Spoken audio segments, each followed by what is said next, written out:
Despite playing literally dozens of times, I could not pass level 1.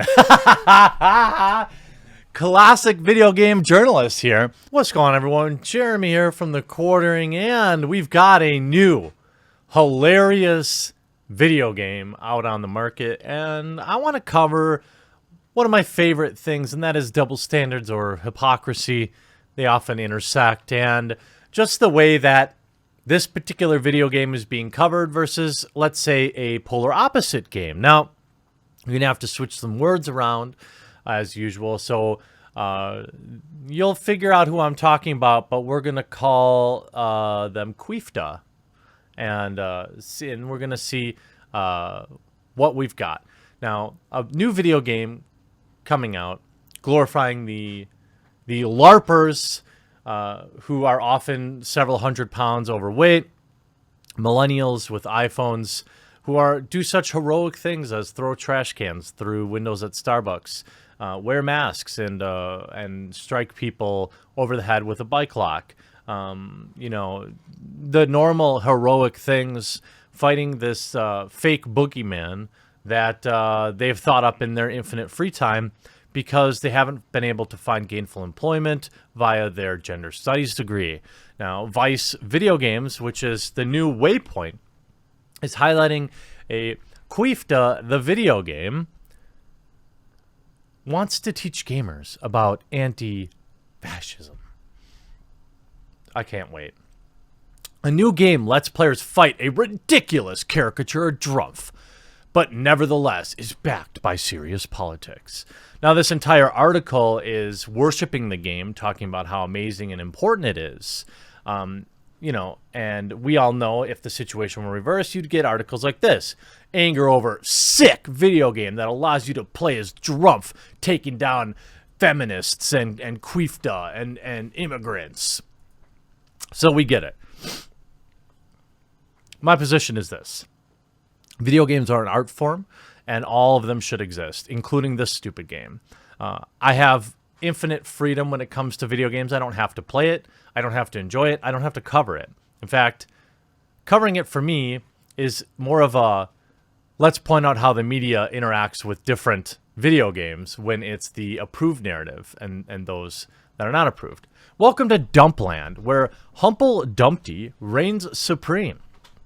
Reigning from thousands of televisions scattered across the land, Dumpty has deployed his henchmen to imprison swaths of the population in impenetrable darkness as, quote, the Quifta, our gas mask-wearing, Molotov cocktail-wielding hero,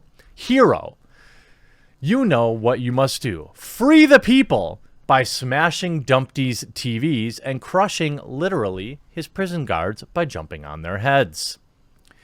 Such is the world of this game, a new game that lets players fight a thinly veiled Drumpf in all of its ridiculousness. Players smash TVs to discover hit points and spicy cocktails that set henchmen ablaze. Oh, okay, sure. It's a good use of it, you know. Hey, look, it's just a video game. That's my position. When it's the other side. Let's say there's a game doing this to these people. Oh, wait, that's not allowed. You must release the imprisoned inhabitants of Dumpland and confronting Humble Dumpty himself. It's, of course, a silly satire, but the politics of its creator and their union are no joke. This game was created by a developer who goes by the pseudonym Wobbly Dev, released for free on itch.io, a popular platform for independent video games. The Super Mario World style side-scroller is meant to be a friendly introduction to Bash the Fash for gamers who might otherwise only know the movement from sensational media coverage. That's right. They totally didn't throw garbage cans through Starbucks windows. They totally didn't get caught on tape berating an elderly couple just trying to cross the street. They're totally not on tape disrupting traffic while eating street tacos, demanding people take their detours. Oh, well, actually, all these things did happen. It wasn't sensational coverage. They totally didn't attack a journalist, Andy No, Totally didn't do any of that stuff. That's all just sensational TV coverage. Players can enjoy the game as they would any classic video game, breaking boxes to earn bonuses, jumping on enemies to squish them, and facing a boss at the end of each level. But the game's politics are equally apparent. In the worlds designed by Wobbly Dev, the player must defeat an orange-faced tyrant who blathers on the television, beckoning his followers to do his dirty work.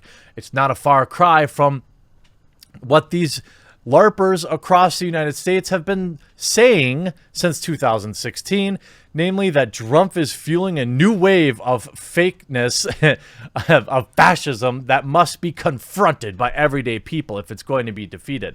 That's right, trash cans and expensive coffee is how you fight it.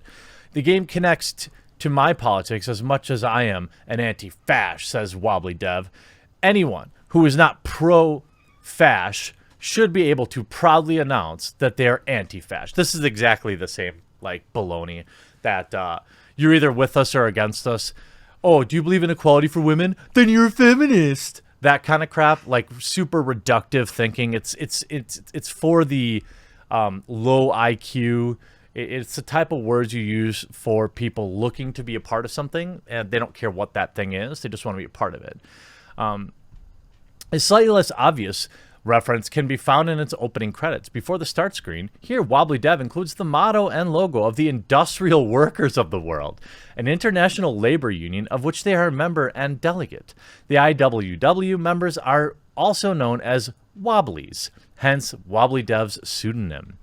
According to Wobblies of the World, A Global History, the union was founded in Chicago in 1905 and soon became known for its radicalism. Oh, okay, cool. The challenge is primarily in timing your moves as to avoid the bad guys and bullets. Despite playing literally dozens of times, I could not pass level 1. Classic video game journalist here. I'm glad you write for Vice's video games section. Despite, again, playing literally dozens of times, I could not pass level 1, which culminates with a mini-boss worn like Clunk, a caricature of real-life David Clark, America's Sheriff. Should you be able to pass level 1, you'll have to wait for Wobbly Dev to release the subsequent stages. From the prisons of Dumpland, players will travel through the sewers, the countryside, and city into Dumple Tower, which each environment being a distinct level, complete with its own enemies and boss to defeat. The first level in this prison is just the beginning of the horrors, says Wobbly Dev. Subsequent levels will reveal the broader world which against the player fights. I think the satirical aspects of this game act as a shield, or maybe a palatable introduction to the message they say. By couching the horrors of authoritarianism in a cartoon aesthetic, I think we've got more leeway thematically and a better chance of maybe spreading the word. Hey, fascism is bad. Anti-fascism is good. This shouldn't be that hard.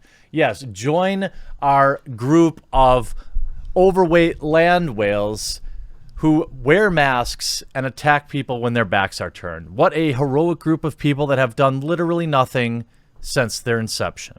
But you have a group like this, when your situation gets reversed, of course, it's outrageous.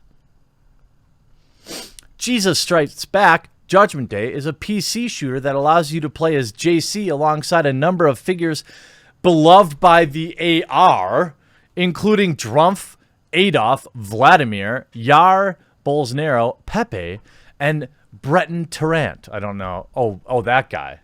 Yeah, yeah, that's probably not probably a great character to play as. Some of the video game boss battles you see in the character are based on Democratic politicians, including Barack, Bernie, Nancy Pelosi, Ilhan Omar, and Alexandria Ocasio-Cortez. The game describes the feminazis as easily distinguished by their brightly colored hair, which serves to scare away potential mates. True. I mean, the game, which was made in February this year, has been condemned by a number of people online. A petition created to have the game banned, already attracting 3,800 idiots. In the comments underneath the petition, one person wrote, "This is appalling. Who in their right mind created this?" Another comment said, This is absolutely disgusting. It's 2019. Grow up. Well, see, you can't have it both ways. The game can be purchased online for $14.88. The game is made by Two Genders Productions in association with the First Amendment Studios and Facts and Logic Inc.